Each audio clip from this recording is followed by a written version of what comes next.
সাজ্জাদ ভাই।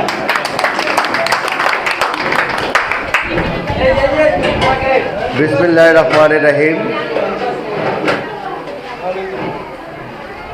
জিঞ্জিরা রসুলপুর একতা সংঘের পক্ষে থেকে আজকে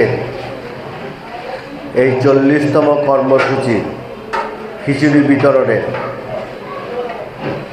এই কর্মসূচির সম্মানীয় উপদেষ্টা সম্মানীয় সভাপতি, আপনাদের সকলের জনপ্রিয় নেতা, আপনাদের এই সন্তান, এই জিঞ্জিরার কৃতি সন্তান, আমার মামা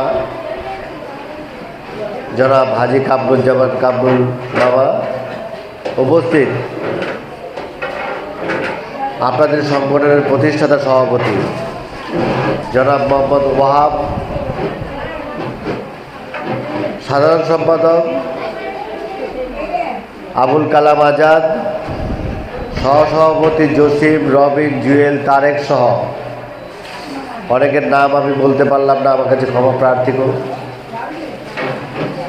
সবাইও একটু সংক্ষেপ, কারণ আমাকে আরেকটি জুমার নামাজ আদায় করার জন্য আরেকটি মসজিদে যেতে হবে। আপনারা জানেন এই সংগঠনটি একটি অরাজনৈতিক সংগঠন। আজকে আমাকে এখানে দাওয়াত দেওয়া হয়েছে, আমি নিজেকে অনেক ধন্য মনে করছি এবং আমি এই সংগঠনের সকল নেতৃবৃন্দের কাছে কৃতজ্ঞতা প্রকাশ করছি। সামনের যারা দাঁড়িয়ে আছেন আমাদের এই খিচুড়ি কর্মসূচিতে অংশগ্রহণ করেছেন, তাদেরকে বেশিক্ষণ ধৈর্যচ্যুতি ঘটাবো না,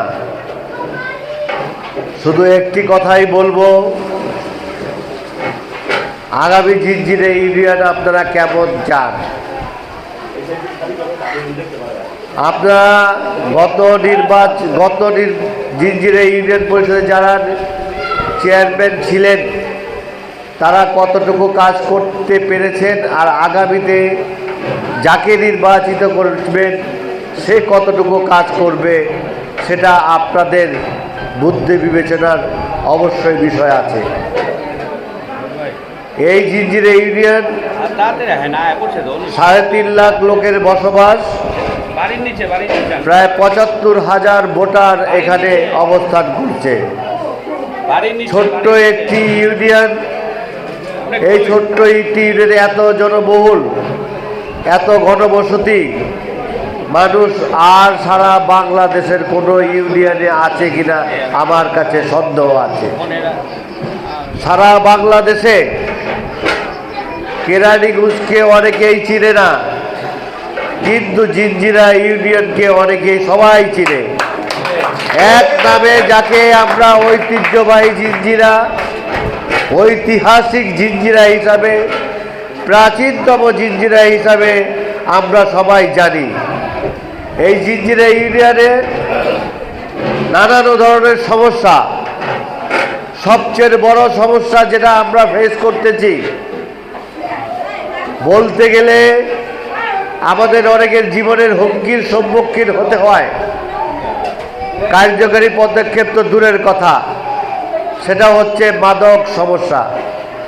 এই মাদককে আমার শরীরের এক বিন্দু রক্ত থাকা পর্যন্ত আমি আপনাদের কাছে ঘোষণা দিয়ে যাচ্ছি, মাদককে অবশ্যই নির্মূল করে ছাড়বো ইনশাল্লাহ। আমাদের সবচেয়ে বড় সমস্যা ময়লা।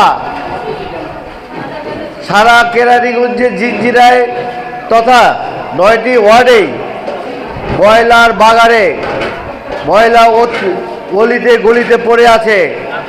আমরা রাস্তা দিয়ে বের হতে পারি না, দুর্গন্ধে আমাদের শরীরের স্বাস্থ্য ঝুঁকিতে পড়েছে। আমরা যাতে ময়লা নিয়ন্ত্রণ করতে পারি, ময়লা নিষ্কাশন করতে পারি এবং ক্লিন একটা জিঞ্জিরা ইউনিয়ন করতে পারি, সেদিকে আপনাদের সজাগ দৃষ্টি থাকতে হবে। আমাদের তৃতীয় সমস্যা হচ্ছে যানজট মুক্ত একটি জিঞ্জিরা ইউনিয়ন চাইতে হবে।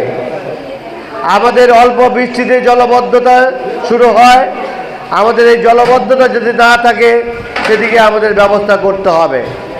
সর্বোপরি জিঞ্জিরা ইউনিয়ন পরিষদে নানান ধরনের সমস্যায় আপনারা পড়েন। আমরা ইতিমধ্যে লক্ষ্য করেছি, জন্ম নিবন্ধন আনতে গেলে আপনাকে মাসের পর মাস, ঘন্টার পর ঘন্টা, দিনের পর দিন আপনাকে অপেক্ষা করতে হয়। আপনাকে অডিশন সার্টিফিকেট আনতে গেলে মাসের পর মাস, ঘন্টার পর ঘন্টা, দিনের পর দিন আপনাকে অপেক্ষা করতে হয়। আপনাকে বিজিএফ কার্ডের জন্য অপেক্ষা করতে হয়, আপনাকে প্রতিবন্ধী কার্ডের জন্য অপেক্ষা করতে হয়, আপনাকে বিধবা কার্ডের জন্য অপেক্ষা করতে হয়। বিভিন্ন ধরনের সমস্যা। ট্রেড লাইসেন্সের জন্য অতিরিক্ত ভাড়া দিয়ে অতিরিক্ত টাকা চেয়ে বসে আপনাদের কাছে। আপনাদের কাছে আরেকটি অভিশাপ নেমে এসেছে, সেটা হচ্ছে হোল্ডিং ট্যাক্স। হোল্ডিং ট্যাক্সের নামেও আমাদেরকে বিভিন্নভাবে হয়রানি করা হচ্ছে। আমি নির্বাচিত হতে পারি আর না পারি, আল্লাহ তাআলা যদি আমাকে আপনাদের পাশে রাখে, তাহলে যে কথাগুলো বললাম প্রত্যেকটি ন্যায্য মূল্যে আপনাকে পেতে হবে। 24 ঘন্টার মধ্যে আপনাকে জন্ম নিবন্ধনের কার্ড পেতে হবে। 24 ঘন্টার মধ্যে আপনাকে অডিশন সার্টিফিকেট পেতে হবে। এর জন্য যা যা করা দরকার ইনশাল্লাহ আমি আপনাদের জন্য করে যাব। আরেক